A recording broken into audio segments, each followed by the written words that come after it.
Get the home field advantage every time with Fairfield by Marriott, official hotel partner of the NCAA. Whether you're a student athlete working toward your championship dreams or your team's biggest fan, Fairfield by Marriott has everything you need to get ready for game day. From comfortable guest rooms to complimentary hot breakfast, Fairfield is part of the Marriott Bonvoy portfolio of hotels and official hotel partner of the NCAA. Visit fairfield.marriott.com to book your next game day stay. What's up? I'm Nick Lachey, and you're listening to Boys No More, presented by AAA Insurance.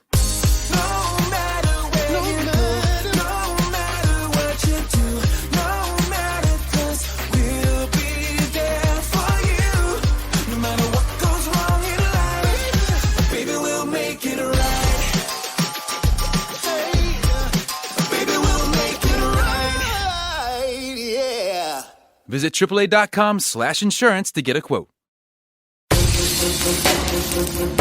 Welcome into The Verge, a show which covers the Baltimore Orioles minor leagues. The Verge is part of BSL Radio.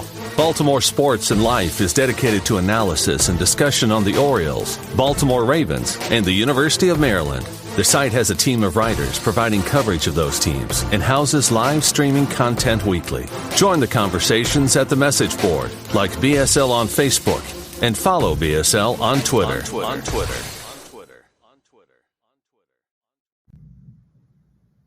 Want to make a podcast? Spotify's got a platform that lets you make one super easily, then distribute it everywhere and even earn money, all in one place for free.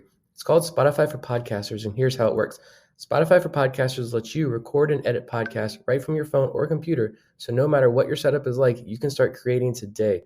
Then you can distribute your podcast to Spotify and everywhere else podcasts are heard. Video podcasts are also available on Spotify. With Spotify for Podcasters, you can earn money in a variety of ways, including ads and podcast subscriptions. And best of all, it's totally free with no catch. Ever since we discovered Spotify for Podcasters, we feel like having options like video podcasts and Q&A lets us be more creative on another level. I highly recommend you give it a try. Download the Spotify for Podcasters app or go to www.spotify.com/podcasters to get started. Welcome to On the Verge. This is Zach Spedden, joined as always by Bob Phelan and Nick Stevens. And on tonight's episode, we have a lot to discuss, starting with the fact that the Orioles now have the number one pitching prospect in all of baseball, according to Baseball America, as Grayson Rodriguez moves way up their rankings in a recent update. In addition, we're going to get into the continued development of Kyle Bradish and his success at AAA Norfolk, and about whether that's putting him in a position to potentially make his major league debut later this year. And we're going to get into Johnny Rizer, who just continues to hit well at Bowie and might now be forcing his way into the conversation among the top outfield prospects in the farm system. That's on tonight's episode, but first, On the Verge is brought to you courtesy of Mercer Floor and Home Carpet One. Mercer is a third-generation family business that was established in 1959 and is located on Main Street in beautiful, historic downtown Westminster, Maryland. For all of your flooring needs, think Mercer. So the big story for this week is that Grayson Rodriguez is now the top overall pitching prospect in minor league baseball, according to Baseball America. In the publication's most recent update, they put Rodriguez 11th overall among all prospects in the minor leagues, and that was best for the best pitcher in the minors. Interesting blurb here is that the Orioles have the best overall catcher in the minors with Adley Rutschman, who placed number 2 on the list, and the best pitcher with Grayson Rodriguez, who comes in 11th. The backstory for Rodriguez this year has been his success at starting at Aberdeen and now at AA Bowie, where he's 2 starts in and has pitched very well there. So I'm going to start with Nick on this. We speculated a little bit about this last week, about whether or not Rodriguez was now in that conversation as top pitching prospect in all of baseball. But Baseball America now has proclaimed him just that. So what's your reaction? It's exciting, isn't like this is the most exciting thing I think for us as prospect guys and guys who follow this minor league system. And I think just for the fan base as a whole, this should be like really exciting news. Validation finally, hopefully, with this kind of pitching prospect. I mean, you have the top catching prospect, like you mentioned, all of baseball, soon to be hopefully the number one prospect in all of baseball. Grayson Rodriguez will probably move up that list even more by the end of the year, especially if he continues to dominate AA as he has already this year. But Yeah, I did say last week that I think the big conversation over the next few weeks could be, is Grayson Rodriguez the top pitching prospect in all of baseball? And Baseball America said there's no conversation. We're just going to go ahead and answer that question now and say, yeah. I think that I don't know. I mean, I don't have any fears about Grayson Rodriguez, to be totally honest, other than, the same fear I have about every pitcher, like that thing that knocks most guys out for like 12 months, I'm not going to say. But like, other than that, like his control isn't an issue. His secondary offerings aren't an issue. They're great pitches. I think he has a physical makeup to go super deep into games once the Orioles take him off that leash, which I'm fine with, the 65, 70 pitch limit right now for the next few, at least most of the season, at least I'm fine with that right now. He's still very young. I just think that the negative and kind of doubtful attitude that Orioles fans have about pitching prospects, while warranted, I think you can kind of look at Grayson Rodriguez now and start to feel a lot better about the system and where it's going. Yeah, you certainly can. And I think, like you said, he's going to keep moving up because there's at least 3 or 4 guys who will probably be off the list entirely because they'll have graduated. You have Wander Franco, who I would imagine would be being brought up sooner or later for the Rays, and he'll be gone. And Adley Rutschman will be the number 1 prospect overall, and we'll have the number 1 hitting and pitching prospect. You have Jared Kelenic, who he just got sent down, but I would imagine he'll be back up before too long and then expire his eligibility. Brian Hayes for the Pirates will definitely be no longer a prospect before too long. And then even Bobby Witt Jr. might, Kansas City, they don't mess around with their prospects, so he could be up too. So I think you'll have Rutschman at 1 and Grayson Rodriguez at 7 or 8 by the end of the year, and that's pretty crazy. And really, everybody on our list has been performing well when they're on the field. Yusniel Diaz, what's going on with you? Where are you at? But no, it's exciting. Grayson Rodriguez, he looked great last night. Yeah, he struck out the side in the first inning on 11 pitches. Perfect 11 pitches when he's the 11th prospect in baseball. Pretty good. He didn't strike out as many down the line, but he pitched great. He pitched efficiently. And the one thing I've noticed is his command kind of dips a little bit in the 4th or 5th inning in the last few starts that I've seen him. But, I mean, that's just something he's going to work on this year and into next year is his command. And other than that, the stuff is great. It's easy. Like we've talked about it a lot last week, and it just continues to be impressive every time we see him. Bobby Witt Jr. needs to learn how to touch home plate before he can actually be ranked ahead of Grayson Rodriguez. Just throw that out there. With Rodriguez, it seemed like you would occasionally hear murmurs, especially leading up to this year, of there's questions about his delivery. You don't even really seem to be hearing that anymore. I think that what Bob pointed out is something that's very valid and something we need to watch, especially if the Orioles do work him deeper into games over the course of this season, is can he command his pitches, especially his off-speed stuff, as well over the 4th, 5th, and 6th innings as he does over the first 3 innings. But if he can answer that question, the sky really is the limit for him, and stay healthy, which is always a concern with pitching prospects. But I agree. There's really not any glaring flaws here you look at and think, there's that one thing that makes you really concerned, or, the Orioles aren't doing this right with him. Because remember that when Rodriguez was first drafted, a lot of people did not like that pick. Yeah, what was it, 18th overall? I've got that right here. He was drafted 11th overall in 2018. 11th. Maybe it was hauled. It was 18th. Yeah, I think both of those high school pitchers in that first round, it was kind of like, what are the Orioles doing? But clearly, Dan Duquette didn't leave the cupboard completely bare when he left. Yeah, I mean, you're always hesitant about a high school pitcher, and I wasn't big into the draft back then. And really, I mean, not even as into the Orioles minor league system as I am now, cognizant of who was there and everything, but certainly not following it to the degree that the 3 of us are now. But Rodriguez was a guy, I mean, that's a high school kid out of Texas, and who in Baltimore area watches Texas high school baseball? I mean, no one. So, I mean, we just didn't really know anything about him. And now this is a guy that I don't even think on the national scale, Rodriguez was a big name prospect. And so he's taking the leaps and, he's taking these jumps, and he's become the most dominant starting pitching prospect in all of baseball now. And he's only still 21. He just turned 21. I don't even think he's 22 yet. So he's still a young guy with many, many years ahead of him. This is exciting and it's fun. He's on the same rotation as DL Hall. the three of it, I don't know if Rodriguez will be up in AAA. I'm jumping the gun on our discussion there. But, I mean, you're talking about a rotation, looking ahead at the Orioles rotation. It's safe to say, like, Kyle Bradish, Grayson Rodriguez, DL Hall, those are three names that Orioles fans should be excited about joining that starting rotation in the very near future, because I don't think Rodriguez stays in the minors for too much longer if he keeps pitching like this. Yeah, Rodriguez is young. He won't be 22 until November. Yeah. Yeah, he's a young kid, and he's such a big built guy. He looks older than he is. Just his stature and the way he presents himself, he's very mature for his age. And man, if he could just stay healthy, like you said, Zach, I mean, I think May of 2022, this time next year, it's going to be a whole different vibe in Birdland, especially on Orioles Twitter. My goodness.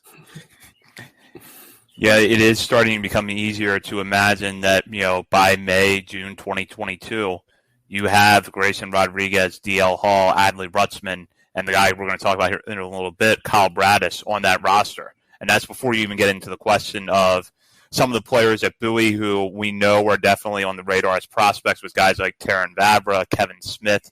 That just shows you how deep the system is, where you can talk about the top three guys, Rutzman, Rodriguez, Hall, being in the major leagues by this time next year and get excited about that.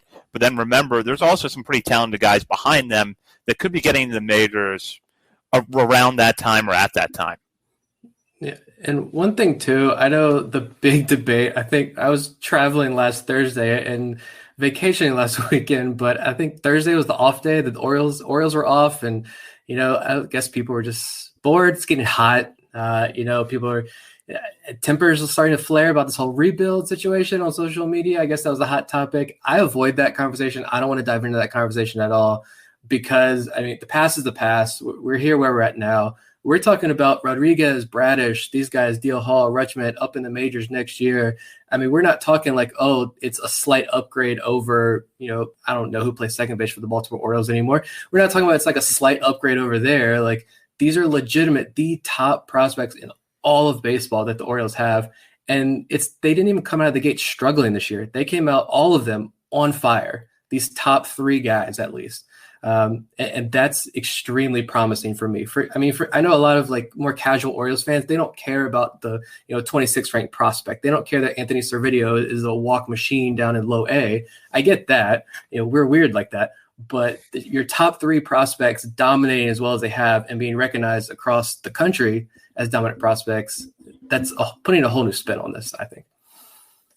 Absolutely. I couldn't agree more with that. And like Zach said, there's so many guys. AA Bowie is stacked, and there's even some guys at AAA that should get a chance soon. But I think if a player is in AA at some point this year, and there are a lot of good, talented young guys there, there's a good chance they will be in the major leagues by next year. So, and there's plenty of guys coming up in Aberdeen and Delmarva right behind them to fill their spots on that top 100 list. Like, I think Kyle Bradish, obviously at AAA, and then Jordan Westberg, they'll be on the top 100 list before too long, I would think, sometime this year, unless Bradish makes it to the majors before that's even possible. But yeah, it's exciting times.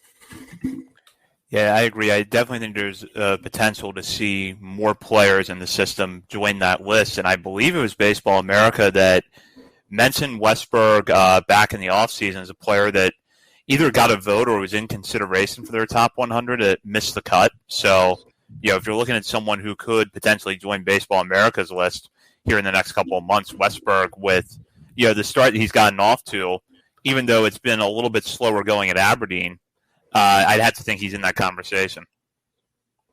Yeah, he just tripled 2 for 5 with 3 or 4 RBIs last night, so he's getting warm. It's only his second week at the division at the level, so plenty of time for him to get his feet wet. And I think the guy that we're going to talk about next, Kyle Bradish, like, that's a guy who, an outlet like Baseball America, has been given a lot of hype to these first few weeks of the season. So I wouldn't be surprised if Bradish is in, at least right now, in their conversations of when they did their revamp of their top 100 recently. I would put money on that they at least brought his name up, and at least we're talking about him.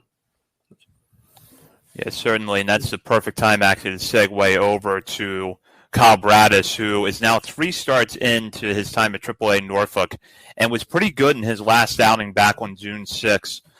Going against the Durham Bulls, the affiliate of the Rays, he pitched 5 innings with 4 hits, no runs, walked 4 but struck out 8.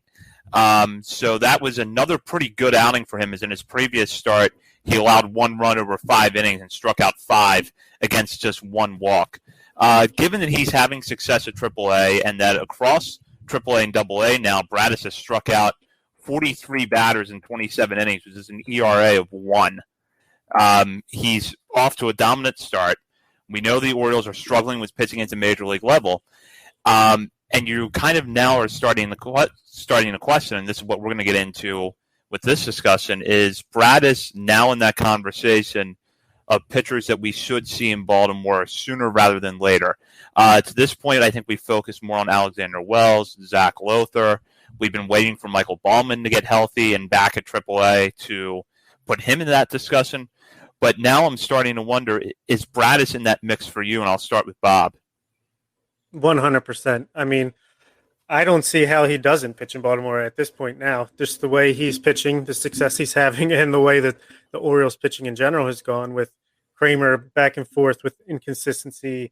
Keegan Aiken, he's been solid since he entered, but definitely not on firm ground. Same with Zimmerman. He's been pitching really good lately, but Matt Harvey's on his last legs. Jorge Lopez should be in the bullpen. Alexander Wells is struggling. Zach Lothar's up and down and struggling when he has pitched. To be fair to him, he hasn't really had a chance to gain any consistency. And Michael Bauman's still in AA rehabbing and getting knocked around a little bit. So I never thought that – I thought I was high on Kyle Bradish coming into the season, but I never would have thought that he'd be in AAA within a month and then knocking on the major league door by, I don't know, July, August, maybe after the trade deadline. I definitely think he gets to the majors this year, and he might even leapfrog all those other guys that got their chance first. When we re-rank our top 30, which I don't even want to think about yet, but when we do, yeah, I mean, there's that big group of Lowther, Wells, Zimmerman, Aiken, it was all that group there. I think Bradish has definitely jumped all of these guys. As far as, is he going to be in the majors sooner? I think it's a legitimate question Orioles are probably asking themselves. I think if you would have asked me before the season started, I would have said no, like not a chance. He only had 1 year of high A ball under his belt, and then 2020 happened, so there was no season. But he was promoted to AAA after just 3 starts in AA. And I don't think that you can say for everybody, like the alt site counts as a full year of development, because it's different for everybody. And that's just created this whole new like web of questions to ask about like development. But in Bradish's case, I think it's promising. It's kind of eye-opening that I walked away from his first AAA start thinking that it was good, it was okay. He definitely belongs in AAA, but like he's going to get hit around a little bit, and there's nothing wrong with that. That's development. That's what happens. That's what you do. But then when you follow it up against that same Charlotte team and only give up 1 run across 5 innings, that 5 days later, that's solid. That's a veteran team, an MLB veteran team too. And then the 5 shutout innings against Durham, that's a really good team. I heard he struck out Wander Franco like 5 times that game. I can't confirm that though. The box score has been deleted, so just take my word for it. The walks were high, sure, but like he had 8 strikeouts and didn't give up any runs. So I think we're close to seeing Kyle Bradish in the major league rotation. I do like that trade deadline option. We know who's gone now. We know John Means seems to be staying, apparently, with a couple articles today. But you now know who's going to leave, who you can just go ahead and DFA. Matt Harvey, you can just take a bag of balls for him, whatever, it doesn't matter. But trade who you can and DFA who you don't need anymore. Just go ahead and cut bait because you've got Kyle Bradish. I think he's ready. Yeah, and I watched that game against Durham, and he had 4 walks, but he was getting a little bit hosed by the ref. It seemed like he was right on the corners, even on his walks. So, I mean, the stuff just looks so good. I mean, I'm not a scout or anything, but that curveball or slider or whatever his breaking ball is pretty nasty. And then combined with his arm angle and his fastball, I could see him getting outs at the major league level soon. Nick brought up a good point that I want to go back to, which is that he followed up kind of a so-so outing against Charlotte with a really good one against that same team within a matter of days. And we talk all the time about young players needing to make adjustments. And that tends to come up more in our discussions about players at the major league level. But it holds true at the minor league level. And for him to make adjustments and to pitch that much better against Charlotte after only a few days and against what is a veteran lineup. Charlotte's lineup to me looks like a last place major league team when I look at it. And it's not so much like an insult to the players there, but it's just like this is kind of what you would expect on a major league roster for a team that's not contending this year, not the AAA roster necessarily. So Bradish was going up against those type of hitters who are more experienced and who probably have more of an advantage over a guy just starting out at AAA, and he was able to make adjustments. I was looking. I want to go back and look. It was Tim Beckham's on that roster. I remember that. Jake Berger, who he had like 9 knee surgeries and seemed like out of baseball. Former top prospect. He's been playing really well because the Tides and Knights play each other so often. Gavin Sheets, that's the guy who's been in the majors. Brian Goodwin, he's been a major league outfielder for a long time. Mikey Matuk, I think that's a name that I'm familiar with. I don't know how much major league time he saw, but former highly regarded prospect. It's not an easy lineup at all that he went up against. And to see him go up against, make a guy like Brian Goodwin, I know Brian Goodwin, he's in AAA for a reason, but, that's still a guy who was a starter, I think, for an Angels team a lot last couple of years. So that's what I'm saying. I think give him a few more starts, and then you start to really sit down and think about, can we go ahead and make another jump with this guy? Yeah, and against that Durham lineup with Wander Franco and Vidal Brujan, I think there were 6 players with the 900 or above OPS that he was facing off against, and he shut them out over 5 innings and worked out of any time he got into trouble. So he's being tested, and if he continues to pass those tests, I mean, what else is there to lose? At this point, he's going to see time this year. They already basically made that decision when they moved him up to AAA, so it's not like you're playing service time games. So get him up when you think he's ready. No need to mess around.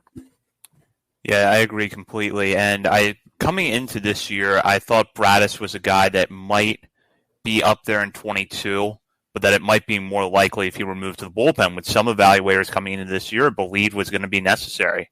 But so far, he's not only looking like a competent minor league starter, it's much easier to picture him as a starter at the major league level. Go back and just find any article that Matt Blood, Orioles director of player development, has been quoted in over the last 6 months. And if he mentioned a name, go ahead and just circle it, because he's batting 100%, 1,000% right now on all of these names that he's mentioned earlier on. Joey Ortiz hit his 3rd home run last night for Bowie. Kyle Bradish is there. And I do think that Bradish, when I look at all these guys, Bauman, like Bob mentioned, he's still warming up. This is kind of his still spring training, I think. And it was actually your 3 up, 3 down piece this week, because I didn't get to watch his last start. But I remember start before last, I think he was home. So it's really hard to watch. Like if you really want to watch a pitcher, if Bowie's home, it's hard to get like a really good read on these pitchers because of the feed. But I remember Paul and Adam on the broadcast were saying like low 90s numbers when they were reading off some velocity numbers. And that scared me a lot, because the outing before that, he was like 94, 95. But I know, Bob, you mentioned in your 3 up, 3 down piece this week that he was hitting 97 again. So I said, like, that's great. That's awesome. So hopefully he's not hurt. It's just spring training for him. So I don't see him. I'm not counting him right now. And Alex Wells is a guy who, I wanted to go back and watch that outing against Durham, 4 shutout innings, no walks, 5 strikeouts. But I think MILB took it down because that was the game that ended with Tyler Zombro hit. So I imagine that's probably why they took that game offline, which is fair enough. But he was a guy who was getting slightly better with each outing, but was still looked not very good at all, in my opinion. And to throw 4 shutout innings with 5 strikeouts, I mean, that's hopefully he's turning a corner. But I still think he's going to need more time as well. So, like, what other prospects are you looking at saying they're going to make an impact at the major league level right now for the Orioles? Like, Bradish is at the top of that list. Yeah, they did say he touched 97. I don't know how consistently that was happening, but I did hear them mention that he was hitting above mid-90s at least a couple times, which is good. And I think it's a great point that this is basically spring training for him. Same with Wells, honestly. And it's good to see them getting their innings in and hopefully playing into shape here. Wells is starting for Norfolk tonight. We'll see how he does. Yeah, with Wells, I think he was really good in his last outing, and as Nick mentioned, the video is not online, I think, for reasons that are justified if that's the case. But you want to see him start working his way into games a little bit deeper. And the one thing that's always made him successful is that command. So far, the walk numbers are decent. They're getting a little bit better. So I think that there is hope for him to turn that around and look more like the Alexander Wells that has just been a really good pitcher at every level of the minor leagues. But I do think he's going to need more time at AAA. Ballman is going to have to be a gradual process to build him back. And with Zach Lothar, because I do want to include him in this discussion, he just needs to be in one spot for a while. And not just in one spot, but in one role for a while. You know, if the goal is for him to be a multi-inning reliever that helps kind of bridge the gap in the bullpen this year and you feel comfortable putting in high leverage situations, let him work in that role and maybe put him in AAA for a while. Or if the goal is to get him in the rotation later in the year, put him back at Norfolk and let him pitch there for the next few months. Build up his innings, get used to more experienced hitters, and then bring him back. I think that the up and down has hurt Lothar. Certainly has to have. I mean, I feel like this taxi squad situation is almost worse for these guys than not having it. I know, obviously, it helps the major league team in an emergency, but how much, if not even getting their reps in and their time in, excuse me, to develop? And I think Lothar really just needs to go out there every 5 days. Or like you said, if they want to use him as a reliever, use him as a reliever in Norfolk till they, deem him ready. So that's my thoughts on that. Yeah, I don't like Lothar being sent up and down like he is at all. I mean, really, and the other name too, he's not on the 40-man, but he's not a prospect anymore. But where's Spencer Watkins at? Like, where's our friend of the podcast? He threw 6 no-hit innings against Jacksonville on May 23rd and hasn't pitched yet. He's not on the injured list. So I don't know what the Orioles are doing with the Norfolk staff down there. But, yeah, honestly, I think the Orioles, depending on how this shakes up, is Tanner Scott traded?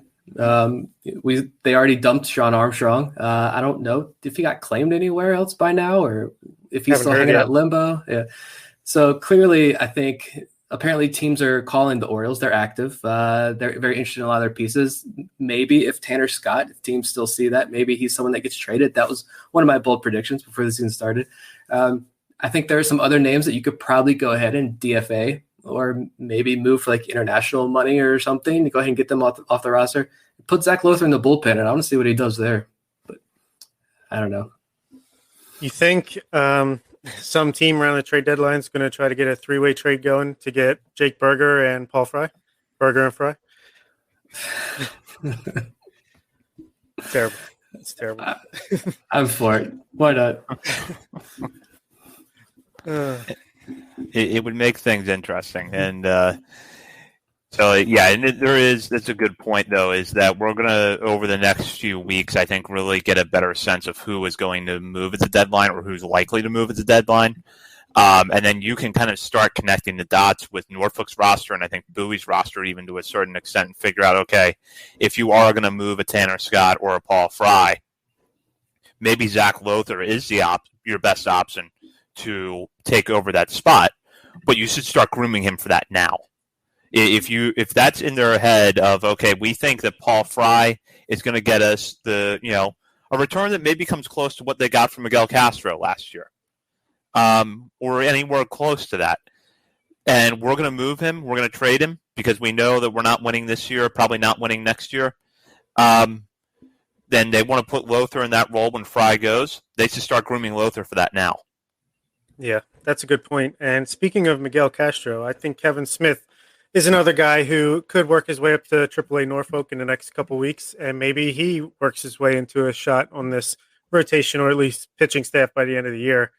And shoot, I was going to say something else. What was it? Go ahead. Take my point and run with it, somebody. I love Kevin Smith a lot, actually. I think there's so many of these soft tossing, quote unquote, lefties in the system. Your Zach Lothar, your Alex Wells. And each of them, Zach Lothar has that, what they call it, like the vexy or funky fastball, whatever that Fangraphs article a couple years ago deemed it, where he hides the ball really well. And it has a lot of run, a lot of movement on his fastball. Alex Wells has just the A+ command and control with his pitches. And Kevin Smith, though, I mean, from watching him at Bowie, I'd probably put Kevin Smith ahead of both of them. When I'm thinking about like my personal top 30 list, when we re-rank, I'm probably going to put Kevin Smith ahead of both of them. 21 innings in Double-A. He's got 29 strikeouts, 10 walks, which is okay, but he's only given up 2 runs. He has a .86 ERA right now, pitching for the best team in minor league baseball. So Kevin Smith, I mean, he's there. I think he's got to be in AAA pretty soon as well. Yeah, I agree. And my point was going to be that I know Mike Elias is quoted as saying this year is not going to be the same as far as, all the trades going on, but I don't believe him. There's too much potential trades on the line, and I feel like he's got that good instinct that he's going to make a trade if it's the right move, and I think there will be plenty of them in the next month or two. He brought in Taron Vavra and Tyler Nevin and an outfielder in the Dominican Summer League, Deshaun, I think is his last name. Michael Deshaun, yeah, who some outlets have like right outside the Orioles top 30. So I mean, he got all that from Michael Givens, who is probably going to be DFA'd. I don't know, probably not, because the Rockies are begging people off the street to pitch for them right now. But like, people, and you got Kevin players retiring on them. Yeah, they had like 3 or 4 minor leaguers retire after that series against Bowie. Like, no one wants to play for Colorado, and they got 2 of the best prospects in that system. Riley Pint, former first-round pick, was one of the guys who retired. Yep. So yeah, and you get a guy like Kevin Smith for Miguel Castro. I think I've seen where he is pitching well for the Mets right now. That's fine, good for him. I always loved Miguel Castro. I was on the hype train until you were completely fell off the tracks. But if you can get a Kevin Smith type guy for a Paul Fry, 1,000 out of 1,000 times you pull that trade, because Paul Fry kind of came out of nowhere, and who knows how long it's going to last. Absolutely. Yeah, I love watching Fry pitch, and he's one of the few arms that comes out of that bullpen where I'm like, okay, the game's safe right now, but I agree. You don't know how much longer it's going to last, and not to mention that I think if you're building a contender, you find a way to fill spots like that in the bullpen easily. Whether it's coming out of your farm system or, as we've actually seen Michael Elias do with some success so far as general manager of this team, get someone off the waiver wire. Yeah, that's a good point. But as far as relievers go, unless you're a Josh Hader, Mariano Rivera dominant closer, Zach Britton, circa 2016, you are completely expendable at all times to me. If you can bring me something back, you got to do it. Yeah, and there are at least guys right now, too, in AAA that can fill that void. We talked about Manny Barreda and Marcos Diplan. They're still pitching pretty well in AAA Norfolk. You do have – I'm not a fan of his at all, but you do have Fernando Abad down there, who's a veteran, AAA and MLB veteran, so he can take the role. If we're talking about the trade deadline is what, end of July, mid-July, so you need a month and a half of games. Eric Handhold is still down there in AAA, and he's been pitching pretty well. A little shaky last night, but he's throwing mid-upper 90s with heavy sink, getting guys out, closing out games for Norfolk. Those are guys that you can easily fit your Major League bullpen for a month in a season where you're going to lose 100 games. So. Thomas Eshelman, go ahead. Just bring him up and let him eat some innings if you have to. Hey, Dustin Knight is pitching pretty good. You got to do a backflip last week. There's a lot of options between now and July 30th, which is when the trade deadline is this year. They moved it to get it off of a weekend, I believe. But trade deadline will be on July 30th, so a day earlier than usual. But nonetheless, it's going to be interesting to watch between now and then how the Orioles handle their Major League roster, who stays and who goes, and who gets affected by that at the minor league level. And I know that's something that, as the deadline approaches, we're going to discuss a lot more on this show. Moving on now to the next topic, which is Johnny Rizer. If you've listened to our shows, especially over the last couple of weeks, you know that Rizer has found his way onto our radar, basically just by dominating with the bat at every level that he has played in. He played really well coming out of the drafts in 2019, got off to a hot start in Aberdeen this year, and then got promoted to Bowie, where he has continued to hit. In fact, he's gotten a hit in every game that he has played in Bowie since arriving there on June 1st. And on June 8th, which was Tuesday night, he went 4 for 5 in the Bay Sox win over the Binghamton Rumble Ponies. So he continues to hit well, playing in the outfield every day. I'm starting to get the sense now that he has to be in that conversation for a top 30, as a top 30 prospect. At the beginning of this season, when I was putting my list together, his name popped in my head, and I thought it was a nice story after 2019. There's something there to follow, but he's not top 30 material yet. Now, though, with the year that he is having, he's got to be in that conversation for me, and I'm curious to hear what you guys have to think. I mean, he's in the conversation for sure. And it's a tough question because he's so hot and everybody's kind of falling in love with him right now, which is fair because he's making that arguably the toughest jump from high A to double A, and he just hit the ground running. But I mean, we're going to have a big shakeup in our top 30, a lot of graduations. I think maybe our opinions on some guys on the back of that list have probably soured a little bit. But there's also a big group of guys in the GCL and Dominican Summer League rosters that we haven't seen yet. So who knows how those guys have progressed and developed over the years. I'm thinking back to my mind started going back to like those previous Matt Blood articles. So I'm thinking like Steven Acevedo, Luis Gonzalez, these types of guys. What have they been doing? What are they going to look like when they start playing? So I would probably say that personally, I would probably not going to rank Rizer in my top 30 right now. We also have the draft coming up as well. But that doesn't mean he's not a good player who can eventually make an impact at the major league level. I think that just shows how deep this farm system is. Like he's hitting 485 right now with a 233 WRC plus, but very small sample size. That's just his AA numbers.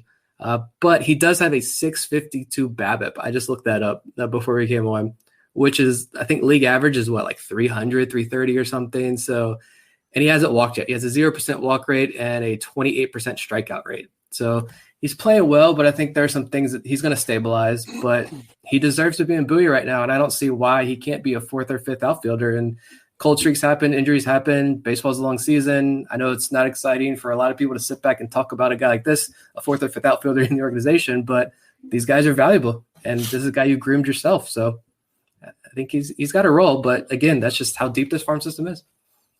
Yeah, right now I think AA pitchers are just challenging him, and he is meeting their challenge and just smashing the ball whenever they throw him strikes. They're throwing him a lot of strikes. So he's striking out, he's not walking. I think, like you said, he will stabilize as things move on. And why do I feel like 5 or 6 years ago he would be like a top 15 prospect for the Orioles? Right now, I just recently redid my top 100 prospects list, which I'm going to obviously be constantly readjusting over the next month or so. But I won't give away the number I have him at, but he is below Kyle Stowers still, but above Zach Watson. He's like right in between those two. But if he just keeps us up, if he keeps doing what he's doing, there's going to be no choice but to keep moving him up the ranks. And I think it might even become more clear once the GCL and the DSL start and we get to see more of these guys that we haven't got to see yet. Like you said, Elio Prados of the world and Luis Gonzalez's and Luis Ortiz, so many guys, Kobe Mayo. So it'll be interesting to follow, but his name, he's definitely risen, so to speak.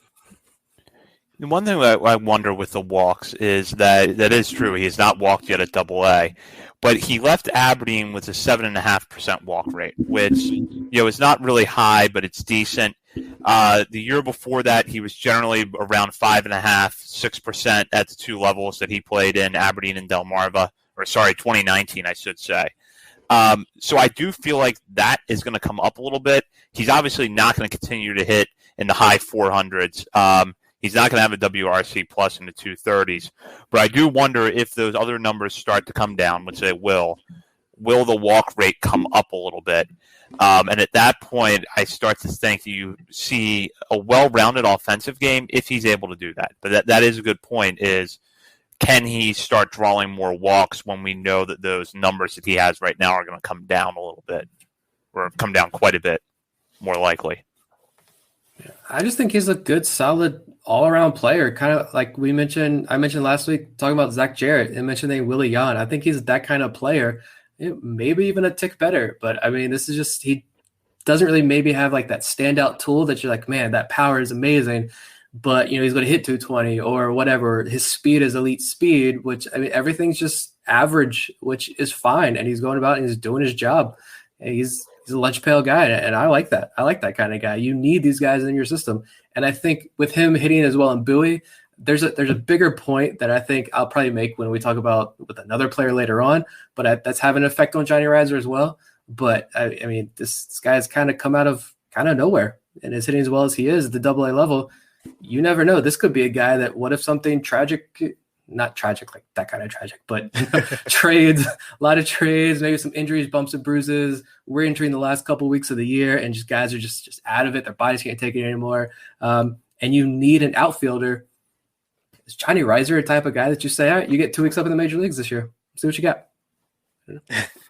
I feel like he's almost like a Jeff Fiorentino type player, but a little bit more muscle to him, obviously. And it's like he's good at everything, not great at anything. While Stowers is the tooled up guy who, if he puts it all together, could be an everyday corner outfielder. And Zach Watson's like maybe an average hitter at best, but he can play center field pretty good. Johnny Rizer is just a guy that he can play all 3 outfield positions. He can hit for a little bit of power and a little bit of average, and he can walk a tiny bit, maybe not in Double-A so far, but it's interesting, the 3 of them, how different they are, and how Rizer is the one who stepped up to the plate and met the challenge the most so far. Yeah, I mean, he really has hit well this year, and I'm curious to see as the year goes on. First off, does the power that we see continue? I don't know that he's going to hit for much home run power at Bowie, because I feel like a lot of prospects don't hit for home run power at Bowie other than like Adley Rutzman. But then, do we see his speed a little bit more? Because that was one tool that people would kind of fall back on a lot of post-draft reports, which is Rizer doesn't have any standout tools, although his speed is good. His stolen base numbers don't reflect that at all. But you have to think that that's part of the reason why they feel comfortable rolling him out at all 3 outfield spots, including center field, where he probably should get a little bit more time this year. Yeah. I think you mentioned Zach Watson and Kyle Stowers and comparing him to Johnny Rizer. I do think like you mentioned, Stowers does have that potential of maybe like an everyday left fielder in the major league level. But at the same time, as much as I love Kyle Stowers, he has good power, but like there's an option where he kind of flames out in high A. Like this is where he's at now in Aberdeen. That's as high as he goes because he can't consistently hit. I hope that's not the case, but there's a lot of swing and miss in his game. So a lot of variables there with Kyle Stowers and Zach Watson. I was trying to think like if people listening haven't watched Zach Watson, maybe like a comp, and I hate doing these because I'm terrible at them and I don't get them. Everybody's different. But like a Ryan McKenna without the power, maybe like their speed. He's certainly fast, kind of hit the gaps. Not a whole lot of power though. He's again wide range of variables. I think could also flame out in high A. Who knows? Probably not an everyday major league outfielder for sure. But meanwhile Johnny Rizer is kind of chugging along, going 60 on the highway, just doing his thing, while everybody else is got this wide range of outcomes. Yeah, exactly. Rizer just passes on by, just doing his thing, head down. A classic tortoise in the hairtail. He's playing center field tonight, by the way, so that's good to see. Yeah, with Watson, it's interesting because I've watched him a little bit, and for some reason in my mind, I always go back to Andrew Stevenson. Maybe it's because I saw Stevenson a lot when he was coming up in the national system. Maybe it's because they went to the same college, LSU. But there is something about Zach Watson that reminds me of Andrew Stevenson. Stevenson has really not hit consistently enough to get an everyday spot with the Nationals, but the speed and the defense keep him around. And sometimes I wonder with Watson if that's the ceiling. What would Ben McDonald say about Zach Watson? That's the real story. Future superstar. Trade Cedric Mullins. Make room for Watson. So we're now going to move on to our new weekly segment, which is where we highlight players who are outside of our top 30 when we did it back in January.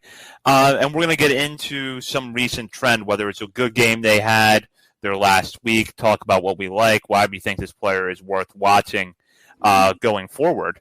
And for this week, I'm going to start us off with TT Bowens, who is a fairly new addition to the Delmarva Shorebirds lineup and a first baseman with a lot of big-time power. First off, I think TT Bowens is a great baseball name, so I just kind of wanted to say it a couple of times tonight so I could fit him in there. But aside from that, if you saw some video clips of Delmarva's most recent series at Fredericksburg, you saw Bowens connect on a couple of really long home runs. He's cooled down a little bit in his last 2 games, but off to a hot start, has 2 home runs already, and he's only been in Delmarva a little over a week. A big guy listed at 6'4", 235 pounds. And I think one of the things that's interesting about Bowens is that he was one of the players who was an undrafted free agent last year. coming out of Central Connecticut State. And one of the things that has been fun in 2021 has been able to watch players who were undrafted free agents last year because the draft was only 5 rounds. Watch them, ease their way into the full season minor league baseball and see what they can do. A guy like Bowens, he's off to a good start with what he's doing at Delmarva. The power is definitely there. He can connect on some long home runs. We'll see how the other numbers, the batting average, the strikeouts progress as the season goes on. But I think if nothing else, Shorebird fans will have a lot of fun watching this guy connect on home runs this season. Yeah, he's got some serious power. Just turned 23 years old. I just wonder, is there enough hit tool there? I guess we're going to find out. But he's impressive with the power that he can bring into a game. Yeah, he climbs in the batter's box. He looks like he belongs there. I mean, I can't say I've watched a lot of Central Connecticut State baseball. Unfortunately, I've had to watch a lot of their college football because my alma mater schedules them as like a cupcake team every year, it seems like. But can't say I watched the baseball. But when I remember researching him after the Orioles picked him up after the draft, and it was just the power home runs. Summer ball, I think he was like the all-star game, like home run derby champion there. There's some clips of that. Big kid. I put together like a little compilation clip of some of his hits he's gotten so far this year, and he's opposite field home run, up the middle shots. He's got really quick hands. He's able to pull those hands in and drop one in the left field, a little like Ryan Mountcastle-esque with the hands there. Not comparing them like at all as prospects, completely different types of prospects. But he's been impressive early on, and I agree that I don't know how far he's going to go, but for right now, he's a lot of fun to watch down there in Delmarva. And you got to go with TT over Terry Bowens. I mean, it's a cool name. Hopefully he sticks around just for that. Yeah, I can go with I'm going to go with Caden Grenier. And I think if anyone – I think I pronounced it right. I think I saw some conversation about how you pronounce his last name, and now I'm worried. But if anyone tells you like they saw Grenier's season coming, what he's done so far coming, like they're lying because no one did. I think most people had kind of written him off. Like he was a 37th overall pick in 2018. The glove was never a question, but also the strikeout rate of like north of 30% entering this year. He hit 208 in Frederick in 2019. And there are about 8 or 9 other shortstops in the system that I think all 3 of us would take over him. But right now, he's hitting 293 with an 839 OPS in 25 games in Bowie. We're already a quarter of the way through the season. Just in June, he's hitting 429 with 3 3-hit games. It's only June 9th, and they're playing right now, so that game doesn't count, and they had an off day. So that's like 6 days. Half of his games have been 3-hit games. So strikeouts are still high, but good job for him. And I think my bigger point, I think that was what I talked about earlier with Rizer, just this Bowie team in general here. Like you have Adley Rutschman and DL Hall and now Grayson Rodriguez in this locker room. These are competitors. These are elite prospects. You saw that Steve Molesky article about Ofelke Peralta the other day and his resurgence, which is great to see. And you saw a lot of quotes from Justin Ramsey, the pitching coach in Bowie, who said, Peralta basically said, mold me. Like, take me and mold me to your perfect creation.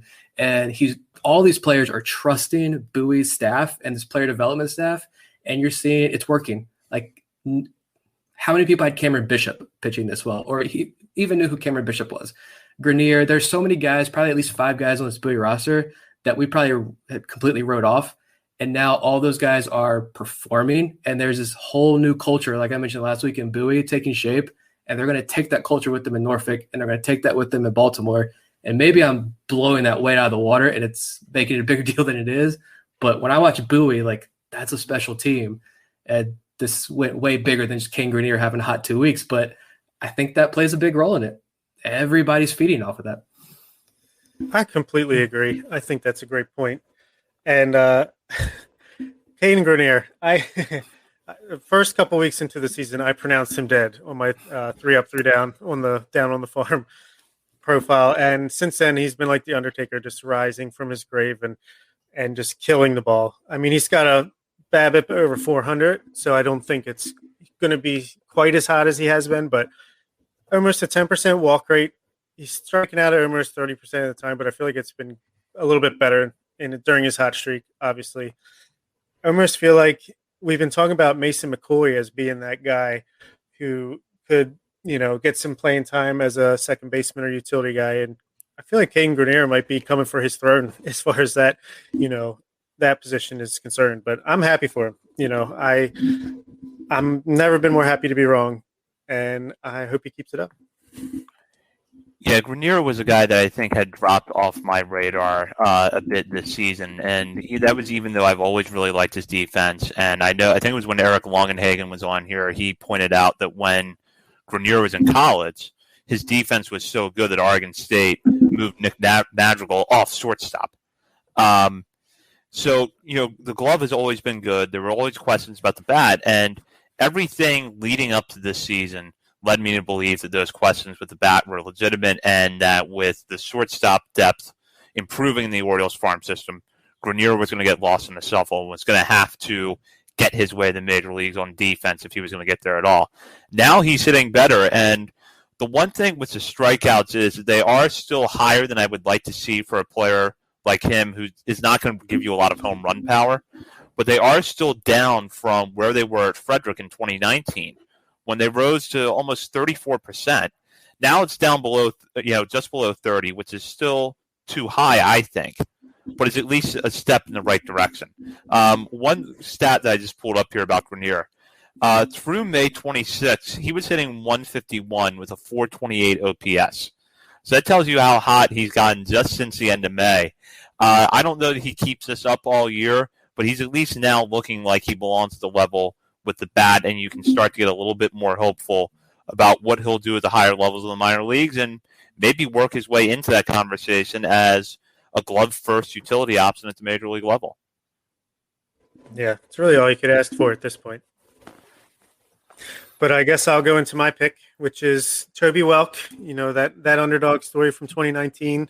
He's still in Aberdeen, but 2 levels higher, and he's performing again. He's hitting .311 with a .423 on-base percentage. So the hit tool's there. He's got a 15% walk rate. He's striking out less than 20% of the time. The power hasn't come yet, but I feel like he has it in him. I think he can hit for a little bit more power than he's shown so far.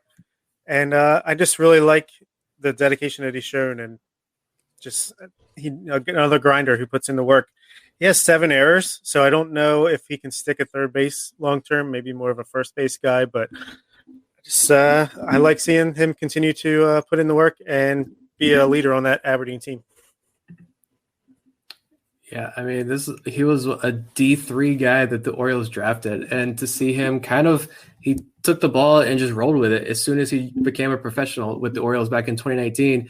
And I would think that Welk was a guy who I don't think you saw really on like any top 30 list going into the season. And then him being this, D3 guy who probably has this tougher hill to climb already. And I imagine he was already like 22, 23 then probably. I'd imagine a guy like Welk missing out on 2020 was probably huge, probably bigger than in some other guys' situations. So now I look at it now, he's 24 years old, but with no experience. He hadn't reached high A yet, and he was 24 years old already. So you wonder how far behind is he going to be? And yeah, you mentioned the power hasn't been there, but I mean, he's walking a ton, he's getting on base, he's hitting for a super high average. So, I mean, I think for right now, he's doing what he can down there at AAA. I don't know where he's going to play that for sure. Third base does seem kind of iffy, and you have to imagine if Gunnar Henderson comes up soon, where does Toby Welk move? Maybe first base, maybe DH, I don't know. But yeah, for right now, I mean, Toby Welk, that's a fun story to keep following for sure. Yeah, Aberdeen Stadium, I feel like it is a pitcher's park, so take it with a grain of salt, the power numbers there. Yeah, I completely agree. It's a great story. Welk, it to me just looks like a really advanced hitter. I know the power isn't there yet, and I know that, normally we would be throwing the old for the level label out, which I've said repeatedly on this show that I'm hesitant to use this year. But I think Nick Mitt brought up a good point, which is that a guy like Toby Welk maybe stood the most to lose from not having a season last year. But so far, performance-wise for him, not showing any ill effects from it. His plate approach is really sound. He draws a lot of walks. I do have questions about the defense, and it is kind of hard to profile what does a corner infielder who's mainly should be sticking to first base, draws a lot of walks but doesn't hit for power. That's a hard profile to find a comp for at the major league level, but you know what? Don't worry about that right now. Just enjoy what he does at high A. If he continues to hit this well and draw walks like this, we might see him in Bowie before the year is over. See how far he can go with this, but for now, it's a great story. Absolutely. And I think Kevin Smith is now over, kind of a live update thing here we're doing. Kevin Smith is over 20 straight scoreless innings. Bowie's up 1-0 in the fourth inning. So Kevin Smith might be making one of his final appearances in Bowie. Yeah, I don't think he should pitch for them again this year. I think this should be about it. Well, you never know. That might be the tease for our first topic next week, depending on how things play out, because it seems like lately we take a few days off and all of these things happen. One thing I do want to mention before we get off the air is that going forward, we're going to start recording on Mondays more often because of the minor league schedule this year with teams having off that day. It gives us a chance to give you numbers that are going to be relevant for a little bit more longer. And who knows, maybe it opens up some opportunities for guests as we get later into the year. So there might be weeks where we still record on Wednesdays, but look for new shows coming on Mondays on some occasions going forward. So that's something to continue to follow us on social media for, including at BSL on the Verge on Twitter. In addition, continue to check out BaltimoreSportsAndLife.com for all of the latest articles. Check out the message board. Be sure to join the discussion. Along with our work here, Bob, Nick, and I do write stories for the site and do post to the message board. So you have a chance to interact with us there. So thank you for listening this week for Bob Phelan and Nick Stevens. And this is Zach Spedden. You've been listening to On the Verge.